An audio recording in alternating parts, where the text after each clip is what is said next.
わら人形。殿村くん、これでひとまずおしまいだ。小説と違って大して面白いものではないだろう。手すきになった国枝よしん判事が昔の学友探偵小説家を廊下へ誘い出していった。おしまいだって？そんなことを言って僕を追い払おうというのかい？おしまいどころかこれからじゃないか。ははは。いや、そういうわけじゃないが、今日はもう調べることもあるまい。明日解剖の結果がわかるはずだから、何もかもそれからだよ。僕は N 市に宿を取っているから、2、3日はそこから村へ通うつもりだよ。なかなか熱心だね。誰でもそんな風にするのかい？所長に任せておいてもいいのだろう？うん。だが、この事件はちょっと面白そうなのでね。少しおせっかいをしてみるつもりだ。君は、大家くんを疑っているようだが、殿村は友達のために判事の気を引いてみた。いや、疑っているわけじゃない。そういうことを決めてかかるのは、君がいつも小説に書いている通り、非常に危険なんだ。疑うといえば、すべての人を疑っている。君だって疑っているかもしれない。判事は冗談のように言って、殿村の肩を叩いた。君、今手が空いているのだったら、見せたいものがあるんだ。トンネルのそばの晩ご飯まで一緒に散歩しないか？殿村は相手の冗談を黙殺して最前から言おうとしていたことを言った。二平じいさんの晩ご屋かい？一体あそこに何があるの？わら人形があるんだ。え？なんだって？国枝氏はびっくりして殿村の生真面目な顔を眺めた。現場を調べているとき、君にそのことを言ったのだけれど、耳にも入れてくれなかった。わら人形なんぞ後でいいと言った。そうだったかい？僕はちっとも記憶しないが、で、そのわら人形がどうかしたのかい？まあ何でもいいから一度見ておきたまえ。ひょっとしたら今度の事件を解決する鍵になるかもしれない。国枝氏は突飛千万なこの申し入れを真面目に受け取る気にはならなかったけれど、殿村の熱心な勧めを退ける理由もなかった。彼は小説家はこれだから困るとつぶやきながら殿村の後について小学校の門を出た。番小屋に着くと、今小学校へ呼ばれて帰ったばかりの二平親子はまた取り調べを受けるのかとおどおどしながら二人を迎え入れた。おじさん、さっきのほらわら人形を見せてほしいのだよ。殿村が言うと、二平じいさんは妙な顔をして、ああ、あれですかい？と、裏の物置小屋へ案内してくれた。片ピシと板戸を開けると、薪や炭を積んだ小暗い物置の隅っこに、人間ほどの大きさのわら人形がいかめしく突っ立っていた。なんだ、かかしじゃないか。国枝氏が呆れたように言う。いや、かかしじゃない。こんな立派なかかしがあるもんか。なかなか重いのだよ。呪いの人型だよ。殿村はあくまで生真面目だ。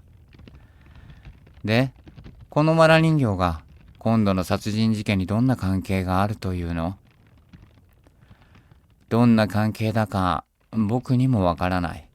しかし、無関係でないことだけは確かだよ。おじさん、この人形を見つけた時のことをもう一度この人に話してあげてくれないだろうか。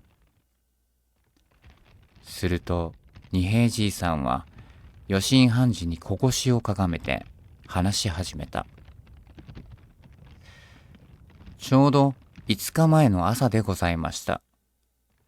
村へ用足しがあって、大曲、ほら、鶴子さんの死骸が倒れていた線路のカーブのところを、わしら大曲と申しますだが、そこを通りかかりますと、線路脇の原っぱに、この藁人形が転がっていましただ。ちょうど鶴子さんの倒れていたあたりだね。殿村が口を挟む。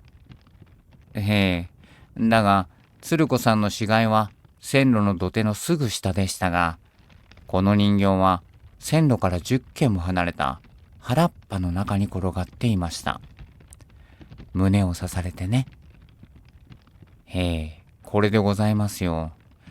藁人形の胸のあたりにこんな小刀が突き刺さっておりましただ。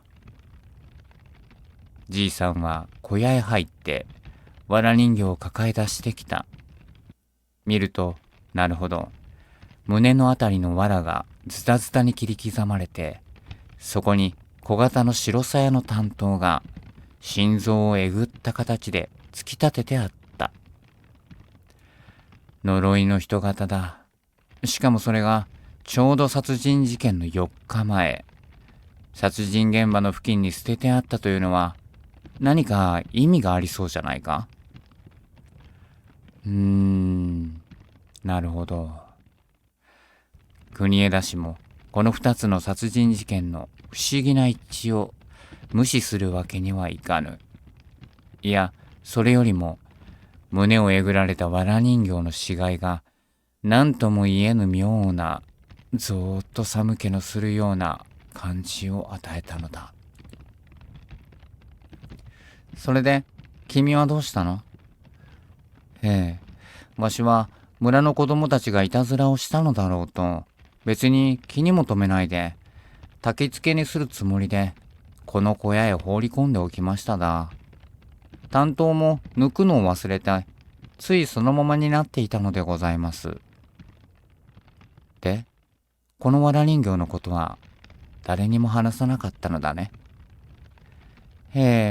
まさかこれが、今度の事件の前兆になろうとは思わなかったもんでね。そうそう。一人だけこれを見た人がありますよ。他でもね、山北の鶴子さんだ。あの方がちょうど藁人形を拾った翌日、ひょっくり番小屋へ遊びにござらしてね。わしの娘がそれを話したもんだから、じゃあ見せてくれってね。この小屋を開けて、中を覗いてみなすったですよ。因縁事だね。お嬢さんもまさかこの人形と同じ目に遭おうとは知らなかったでございますべ。ほう、鶴子さんがね、君の家へよく遊びに来たのかね。いいえ、めったにないことでございます。あの日は娘のお花に何かくれるものがあると言って、それを持って久しぶりでおいでなさったのですよ。さて、一応聞き取りを済ませると、国枝氏は、藁人形は後ほど警官に取りに来させるから、大切に保管してくれるよう頼んでおいて、番小屋を引き上げることにした。偶然の一致だよ。おそらくじいさんの言ったように、村の子供たちのいたずらに違いない。犯人が実際の人殺しをやる前に、藁人形で試験をしたというのもおかしいし、また、その人形を同じ場所へ捨てておくなんて、実に愚かな仕業だからね。実際家の余震判事は、探偵小説家の神秘好みに同意できなかった。